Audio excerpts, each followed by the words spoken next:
Deep Work, Rules for Focused Success in a Distracted World. Written by Newport, summarized by detailed book summaries. Don't forget to subscribe. And if you are a returning subscriber, you are welcome. Chapter 1. Deep work is valuable. In the modern economy, where information is constant and distractions are endless, most people have unknowingly surrendered the ability to focus.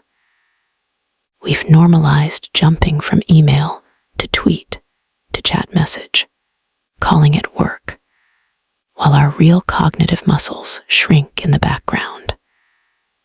But Newport wants to jolt you out of that trance.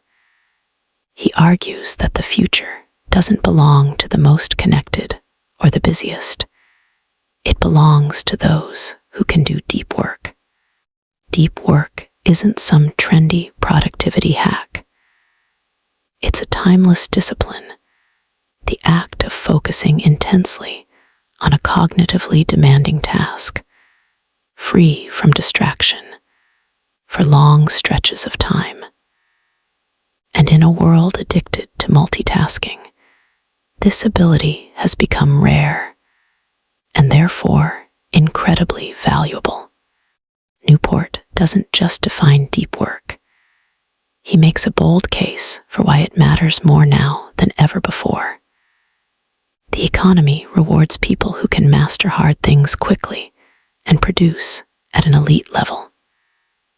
These are the core superpowers in the digital age, and both are impossible to unlock without deep work. Whether it's writing complex code, developing breakthrough strategies, analyzing data, or composing symphonies, deep work is the force that turns raw talent into real achievement. And yet, we're drifting away from it. The rise of open offices, social media, instant messaging, and endless notifications has slowly turned our attention into a fractured mess. We're constantly busy, but rarely focused. We spend our days reacting instead of creating, bouncing from one shallow task to the next, leaving little energy or time for anything that truly moves the needle. Newport paints the contrast clearly. Shallow work, the kind that's logistical, non-cognitively demanding, easy to replicate, and often performed while distracted, is where most professionals live. It's the status update, the email reply, the meeting that didn't need to happen. It feels like work, but it rarely builds skill or creates value. On the other hand, deep work is deliberate. It pushes your cognitive capacity to its limit. It leads to progress. And crucially, it's hard, which is why most people avoid it. But here lies the opportunity. Because so many people are trapped in the shallow, if you can cultivate the ability to work deeply, you become a rare breed, someone who can do what few others can. To reinforce this idea, Newport introduces what he calls the deep work hypothesis. The ability to perform deep work is becoming increasingly rare at exactly the same time it is becoming increasingly valuable in our economy.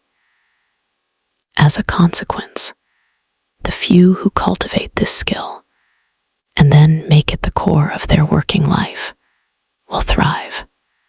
He doesn't just drop the hypothesis and move on. He walks you through why it matters.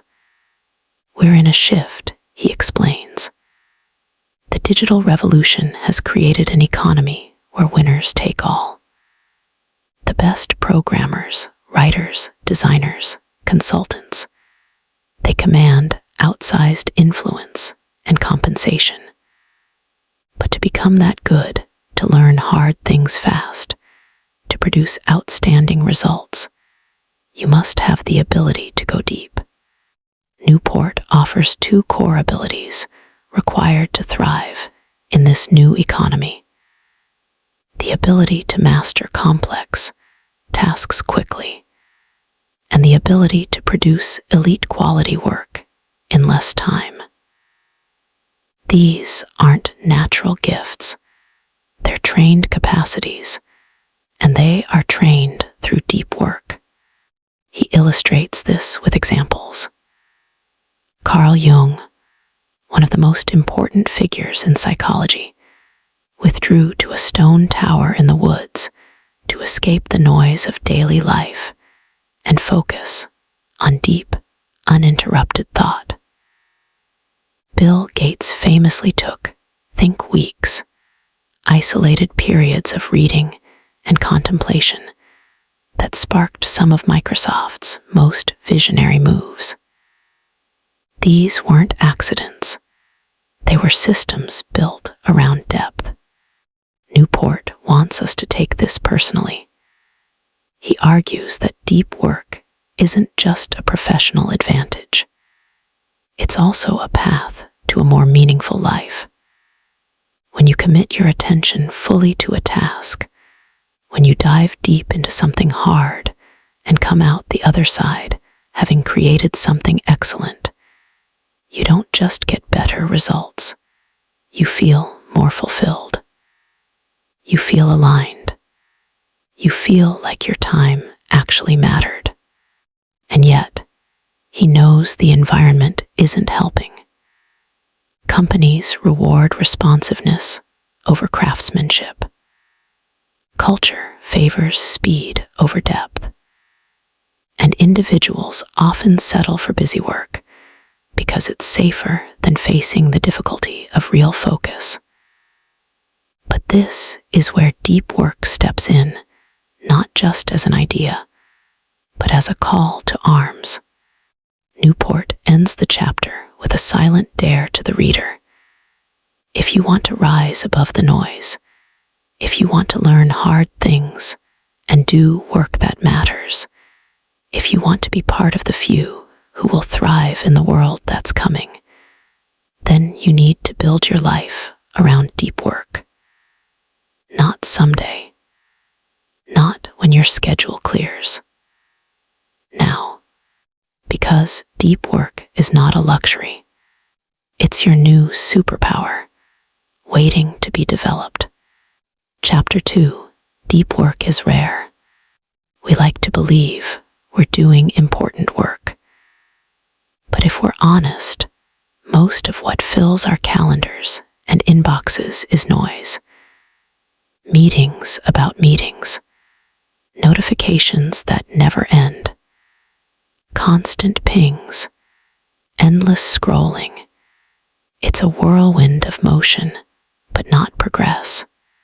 In Chapter 2, Cal Newport takes a blunt look at the modern workplace and culture, and he exposes a truth we all feel deep down. Deep work is dying. Not because it isn't useful, but because it's no longer the norm. We're drowning in shallow tasks. And here's the dangerous part. They're disguised as real work. Newport argues that most knowledge workers operate in systems that actively undermine depth. Not intentionally, but carelessly. The problem isn't just that deep work is rare. It's that everything about our environment is pushing us away from it.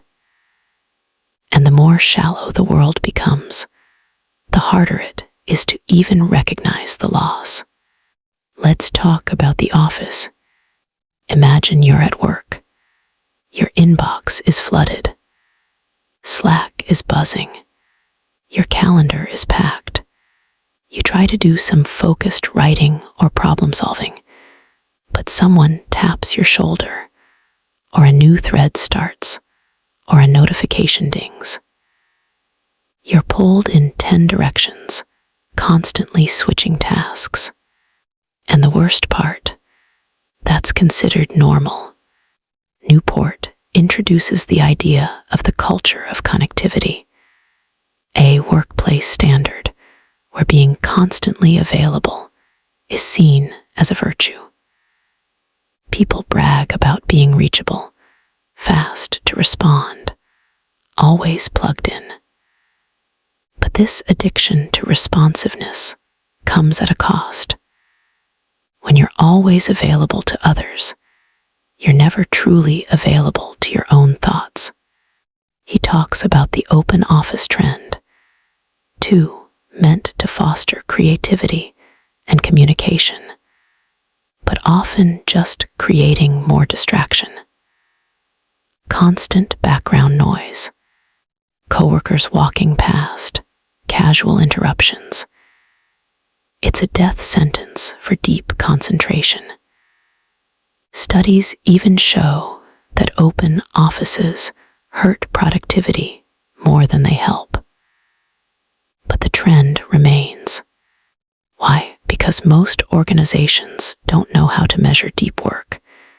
Instead, they measure activity.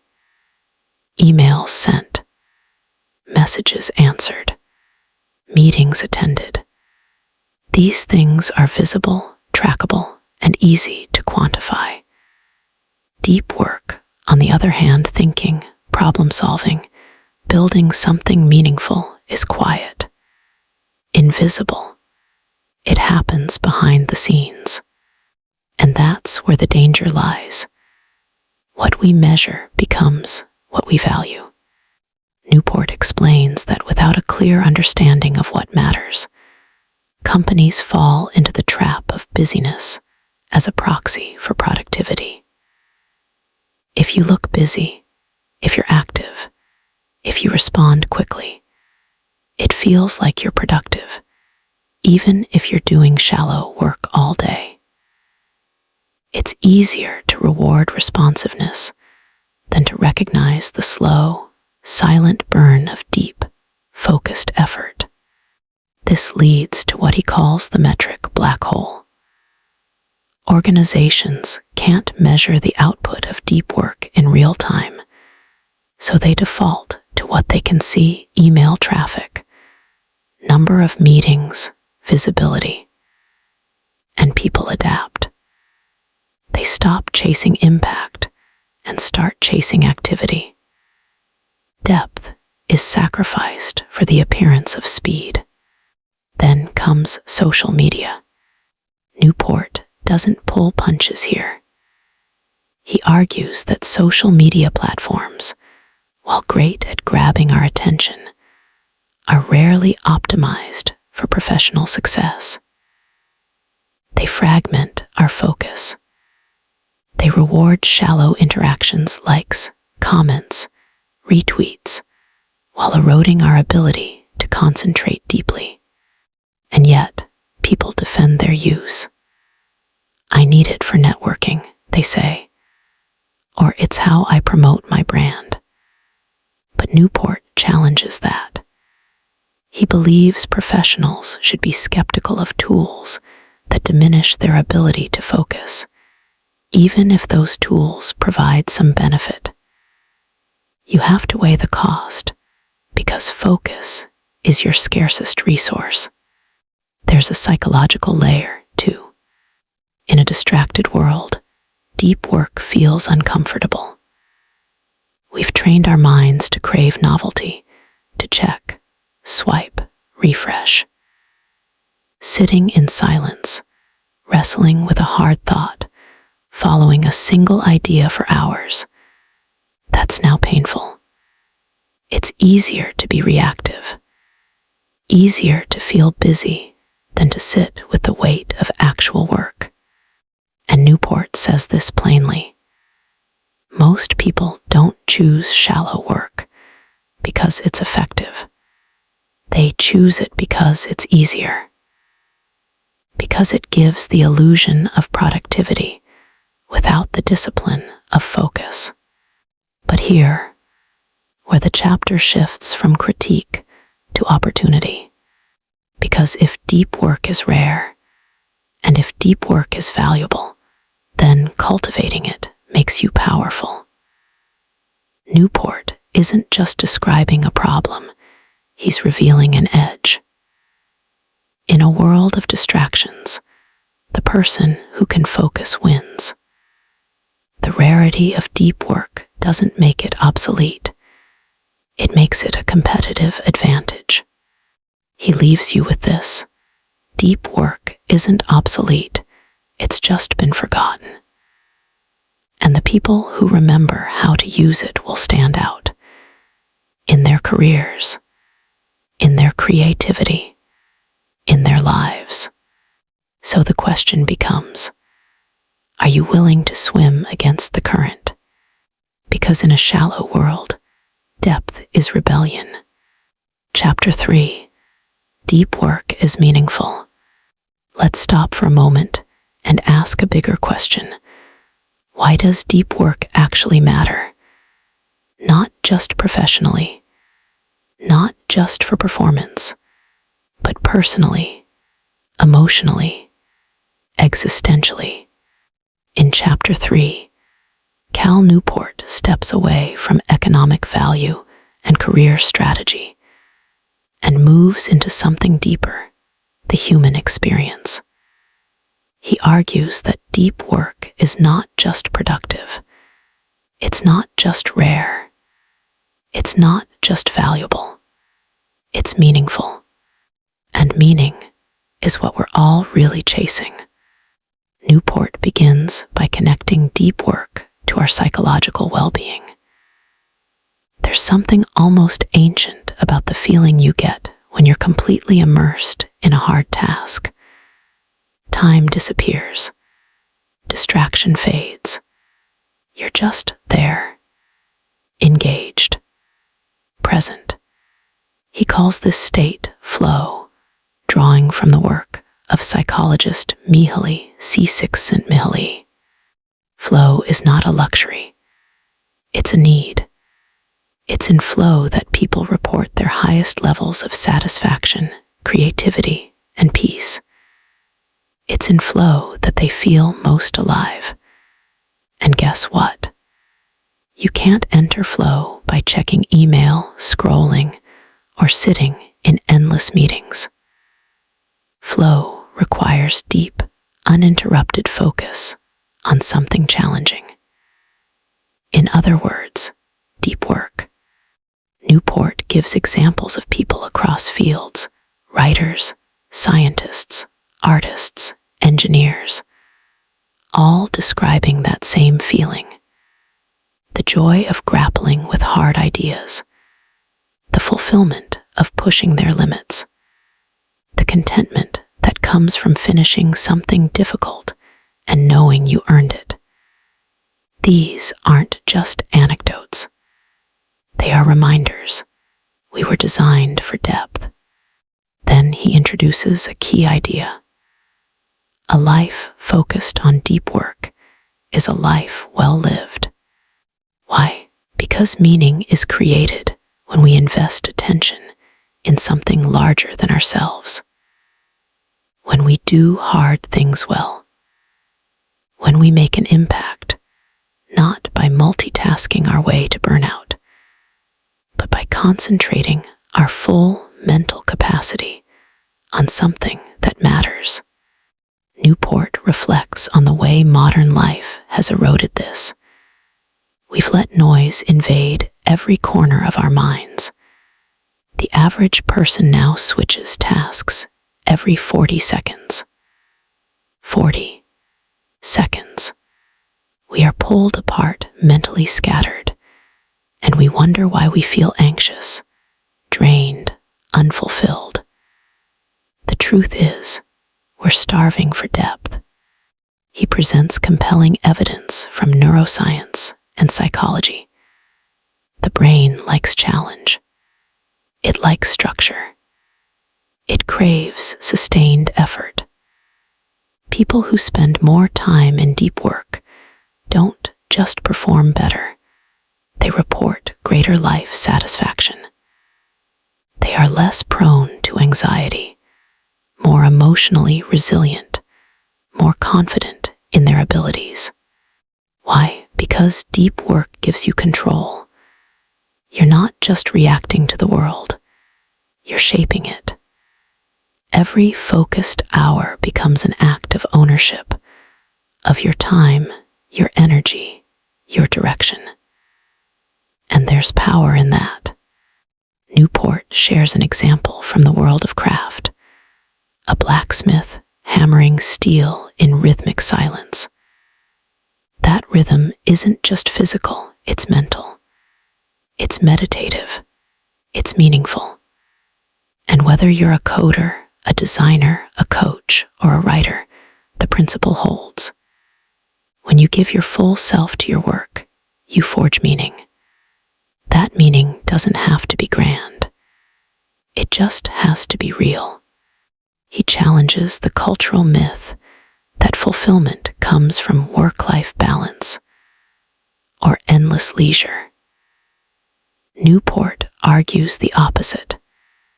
People are happiest when they're striving, when they're engaged, when they're doing something difficult and doing it well. Leisure is fine, but it's not where meaning lives. Meaning lives in effort.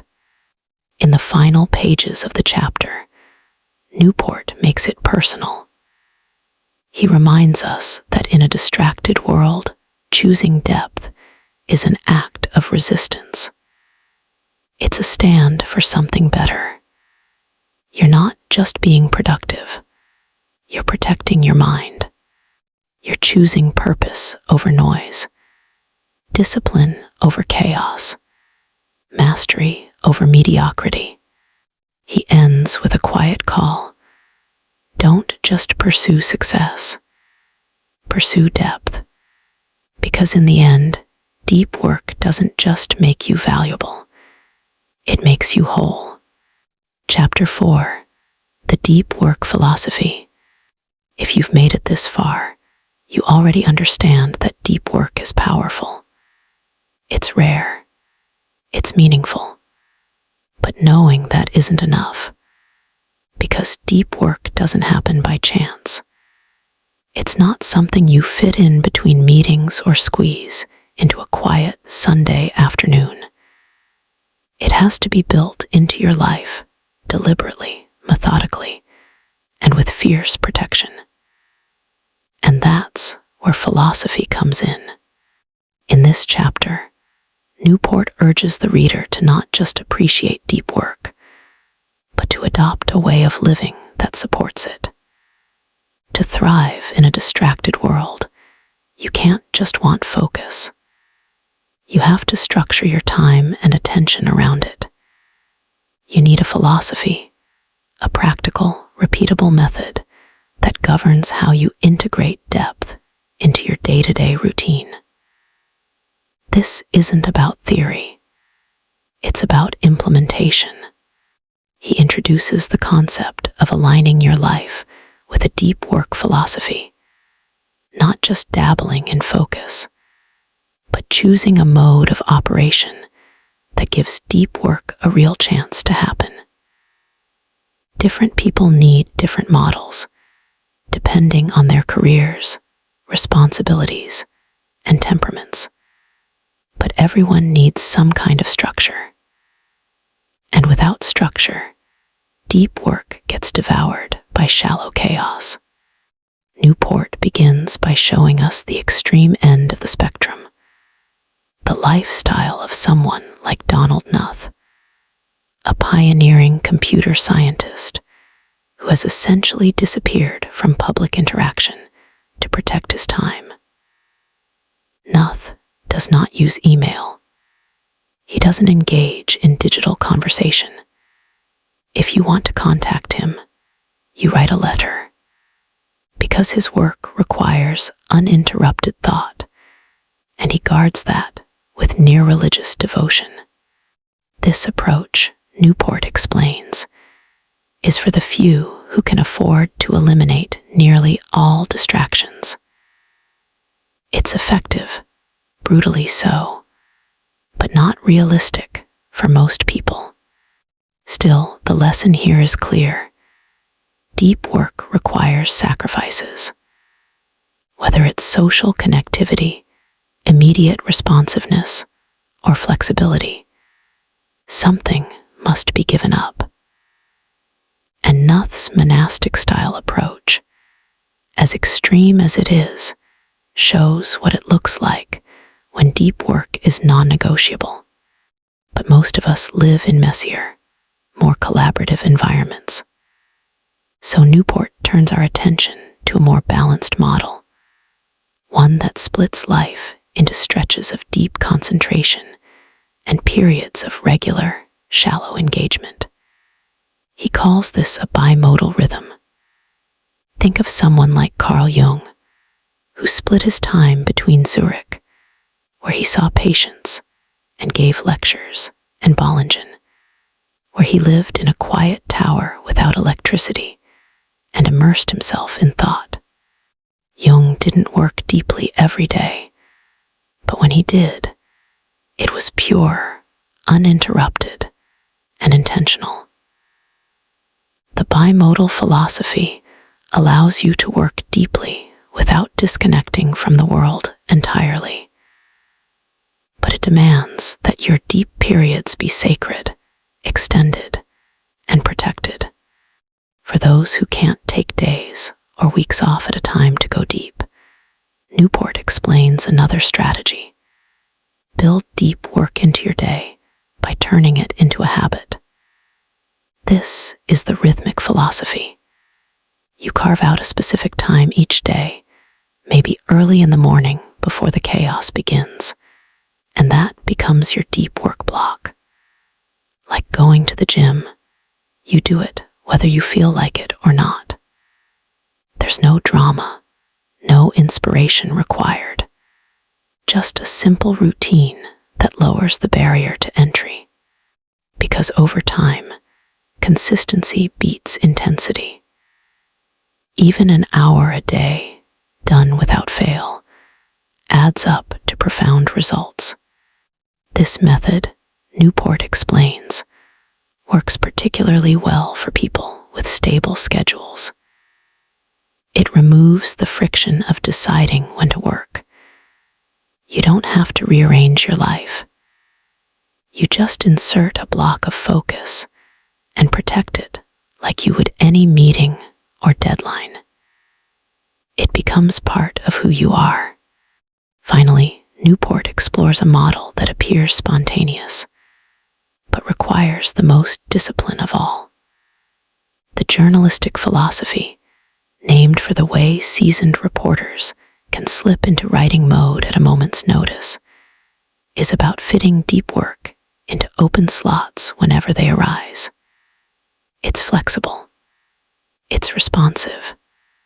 But it only works if you've trained your mind to drop into depth immediately, without warm-up, and maintain that focus on demand.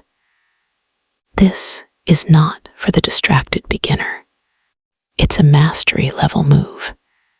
Newport acknowledges that not everyone can live like a monk. Not everyone can disappear for days. But everyone can find a way to make deep work a consistent part of their life. The key is to pick a philosophy that fits your rhythm and stick to it. Dabbling in deep work doesn't produce results. Commitment does. If you don't build a system, the world will build one for you, and that system will be shallow, scattered, and noisy. He reminds us that these philosophies are not theoretical. They are practical choices. They demand you take your time seriously, that you treat your attention like the limited, precious asset it is, that you create rules and boundaries and routines that give deep work the time and space it deserves. Because if you don't, distraction will always win. Chapter 5, Work Deeply. Understanding that deep work is valuable is one thing. Actually doing it, every day under pressure, surrounded by distractions, is something else entirely. In Chapter 5, Cal Newport tackles this gap head-on. He shifts the conversation from why to how, from philosophy to practice, from knowing to doing. Because here's the uncomfortable truth. Even if you want to go deep, your environment is rigged against it. Your phone is vibrating. Your email inbox is overflowing. People expect immediate replies. Notifications, alerts, meetings, Slack pings, and mindless habits have quietly taken control of your time. And that's the problem. You don't fall into deep work by accident. You have to fight for it. Newport opens the chapter with a simple but powerful premise. Willpower alone is not enough. We like to believe we can just choose to focus. That will resist distraction when it matters most. But research shows that willpower is like a muscle. It fatigues. It wears down. And in an environment designed to fracture your attention, relying on willpower is like walking into a storm with an umbrella made of paper. So what's the alternative? Ritual, routine, system. If you want to work deeply, you have to build a structure that makes deep work not only possible, but automatic. Newport says that deep work must be treated like a professional obligation, not a preference, not a mood, not something you do when you can. It must be scheduled, ritualized, and protected with almost religious intensity. He gives us the key idea. You must decide in advance how you'll work deeply, and then stick to that schedule. That decision has to include a few things: where you'll work and for how long, how you'll work once you start, and how you'll support your focus mentally, physically, and emotionally. Newport points to great thinkers and creatives who understood the power of routine. Think of Charles Darwin, who worked at the same hours every day, or novelist Anthony Trollope, who wrote for exactly 2.5 hours each morning, no more, no less. These people didn't wait to feel inspired. They showed up, because consistency beats inspiration. He urges you to create your own rituals of depth. Maybe it's turning off your phone, closing your email, and sitting at the same desk at the same hour every morning with a specific goal in mind. Maybe it's blocking out a few hours in the evening, turning on ambient music, and diving into a singular task. The content doesn't matter. The consistency does. And then there's the importance of having goals. Working deeply doesn't mean staring at a screen for hours. It means having clear targets, a chapter written, a design finished, a concept understood. When you work without goals, you drift. But when you work towards something tangible, your brain locks in. It understands the stakes. Newport also addresses the dangers of switching. Every time you check your phone, peek at your inbox, or bounce between tabs, you're bleeding attention. It's not just the time you spend distracted. It's the residue that lingers when you return to the task. Your brain doesn't switch instantly. It drags. And that drag kills momentum. So he offers a rule: be lazy. That's right. When your workday ends, end it. Don't check email after hours. Don't keep half working into the night. Rest is not the enemy of productivity, it's fuel. When you shut your mind off, It begins to process, recover, and reorganize. You sleep better. You think clearer. You're sharper when it matters. Being constantly on leads to burnout, not brilliance. To stay consistent with deep work, you also need accountability. Track your hours. Log your deep work sessions.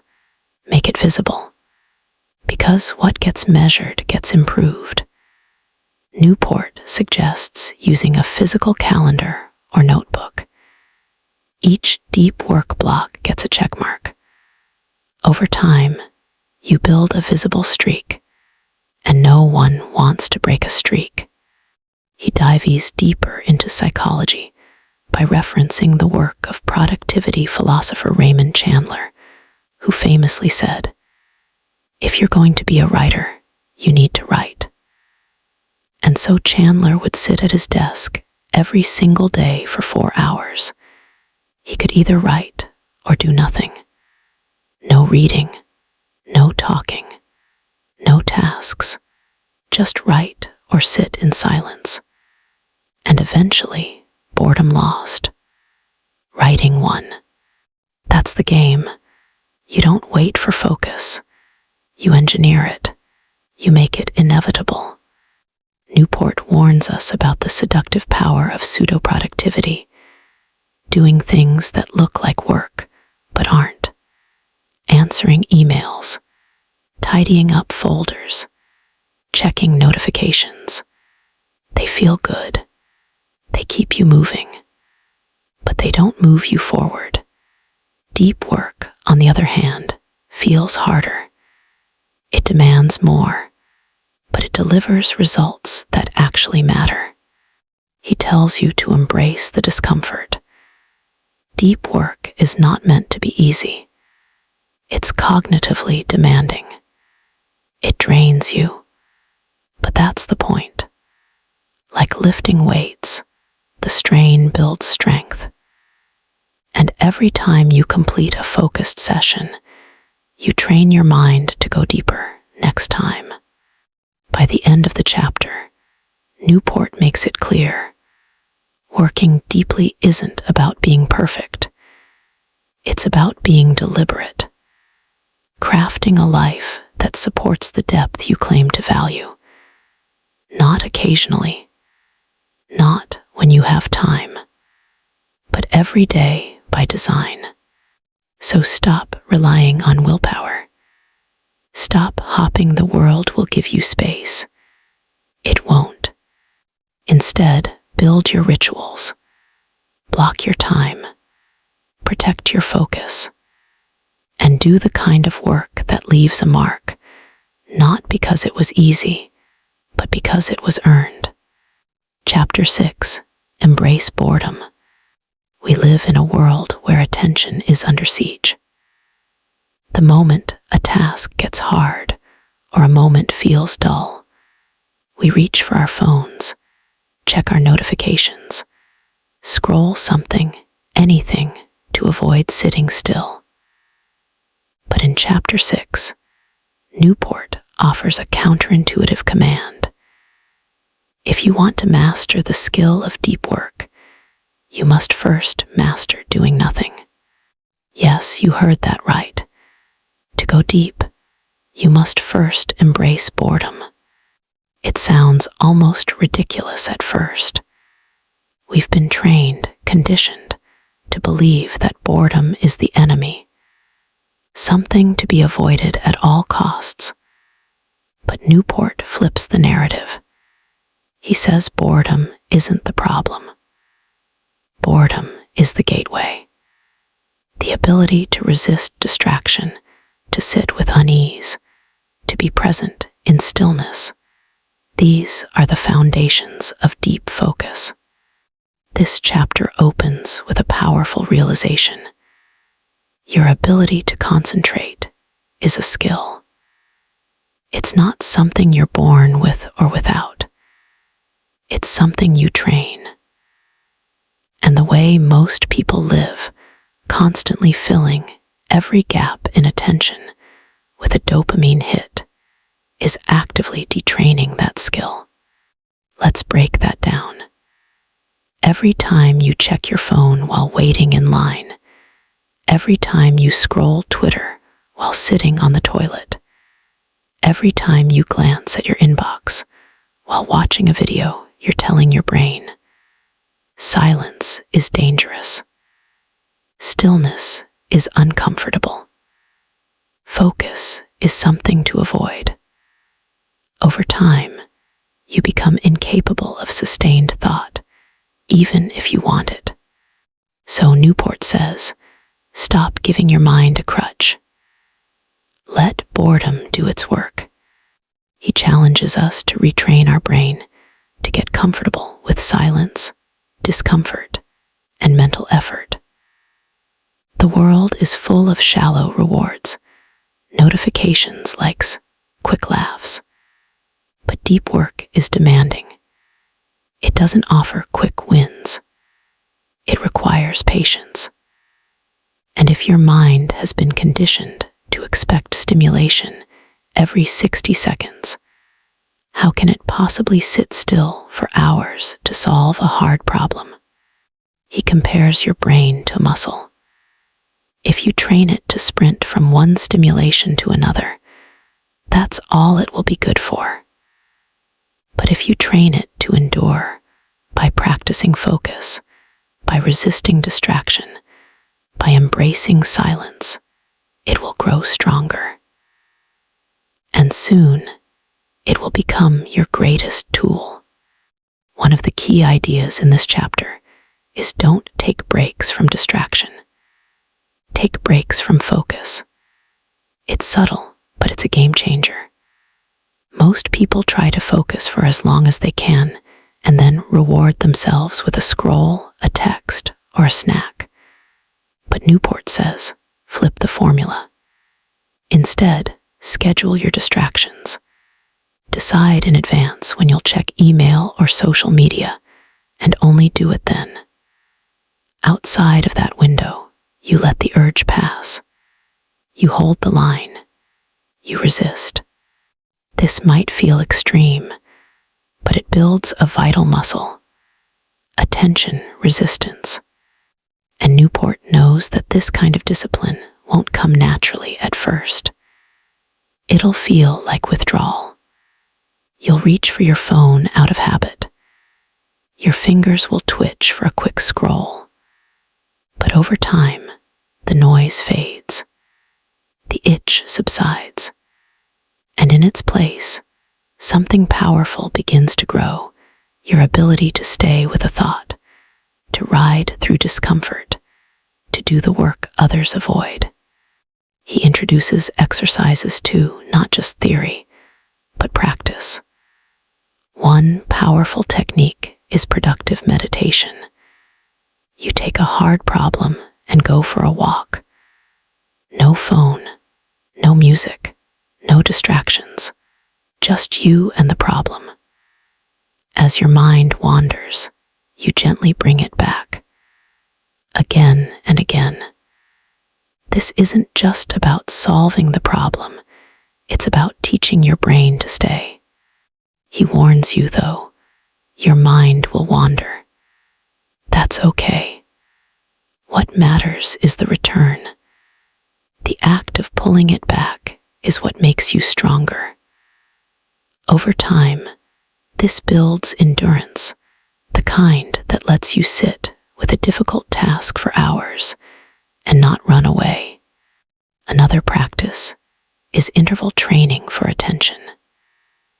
You block out specific chunks of time to work deeply, gradually increasing them as your focus improves. Just like you wouldn't run a marathon without building your stamina, you can't expect to do 3 hours of deep work without first doing 30 minutes. You start where you are and build up. This chapter is not about removing all distractions forever.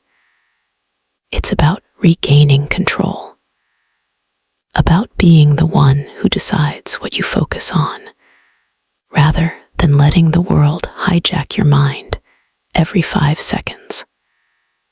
Because once you're in charge, you become dangerous in the best possible way. Near the end, Newport reflects on the deeper purpose. Embracing boredom isn't just about work.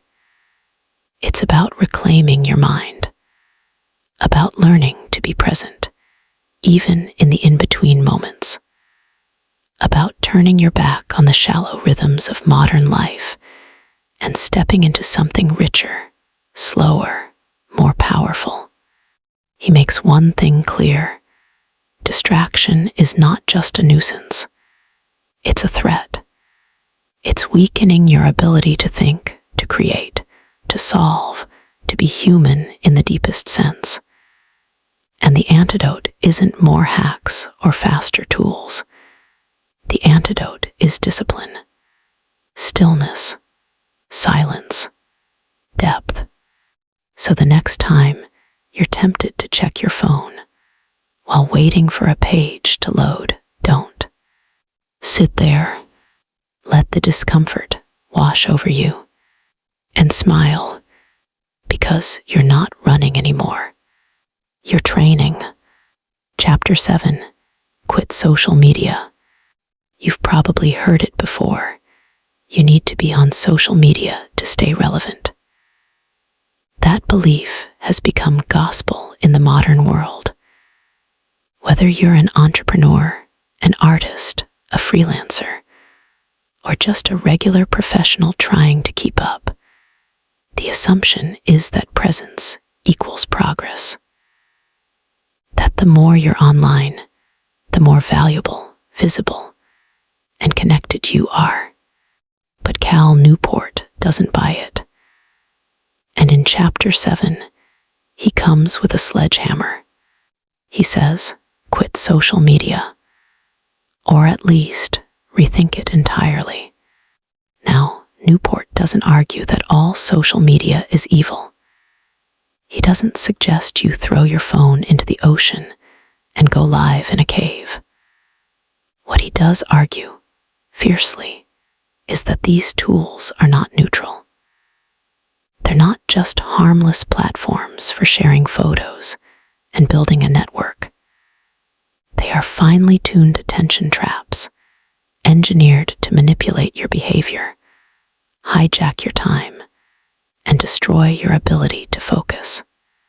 And yet, people keep using them every day, for hours, because they believe they have to. But do they? Newport pushes us to ask a better question. What value are you really getting from this?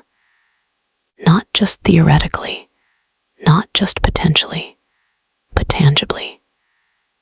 Can you prove that your time on social media is producing meaningful results in your career, your relationships, your growth? Or is it just noise? He introduces what he calls the craftsman approach to tool selection.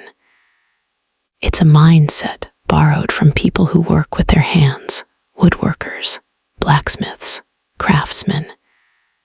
These people don't just pick up every tool available to them.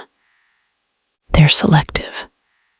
They ask, does this tool help me do my job better? Does it make me more effective at the things I care most about? If the answer is yes, they keep it. If the answer is no, or even kind of, they let it go. And Newport believes that knowledge workers should think the same way. The problem is, we've adopted a consumer mindset when it comes to tools. We add apps, join platforms, and install plugins because of FOMO. Because everyone else is using them. Because they're free. But we rarely stop to ask whether these tools are actually helping us get closer to the life and work we want. He presents a radical challenge. Instead of starting with the tool and figuring out how to use it, start with your goals. Then choose only the tools that serve them. Let's say you're a freelance writer. What do you actually need to succeed? Clients, a portfolio, clear writing, maybe a referral network. But do you really need to post every day on Twitter? Or spend 2 hours scrolling LinkedIn? Maybe, but maybe not. The real question is the return on your time worth the cost of your focus? Because make no mistake, there is a cost. Every swipe, every like, every little red dot steals a fraction of your attention. And over time, it adds up to lost hours, shattered concentration, fractured thinking, and worst of all, a reduced capacity for depth. Newport doesn't say you have to quit everything. He says you have to be brutally honest.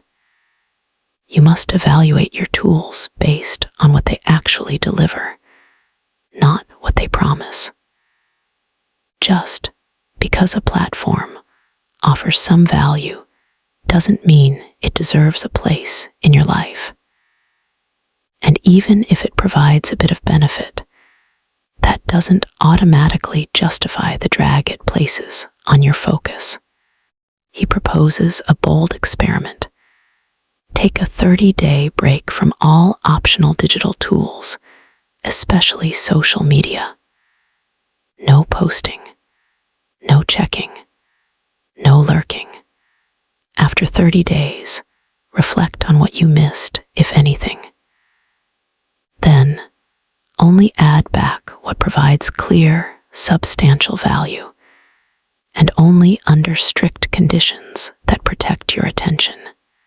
He knows that some people will resist this. They'll argue, but I need Instagram for my brand, or LinkedIn is how I find opportunities. And maybe that's true, but if a tool is essential, then use it like a pro. Schedule your usage. Keep it off your phone. Batch your time. Treat it like a scalpel, not a drug. Because most people don't use social media strategically. They use it emotionally, reactively, compulsively. And Newport's point is simple. You can't do deep work with your brain split between platforms. You can't produce focused output if you're constantly checking shallow input. So yes, the title is provocative. Quit social media sounds harsh. But what he's really saying is, stop letting these platforms make the decisions for you. Take your attention back. Be the one who chooses what gets your focus. And when you do, you'll start to feel something rare: clarity. Clarity in your schedule. Clarity in your thinking. Clarity in your work. And maybe, most important of all, clarity in your life. Thank you for watching, and don't forget to subscribe.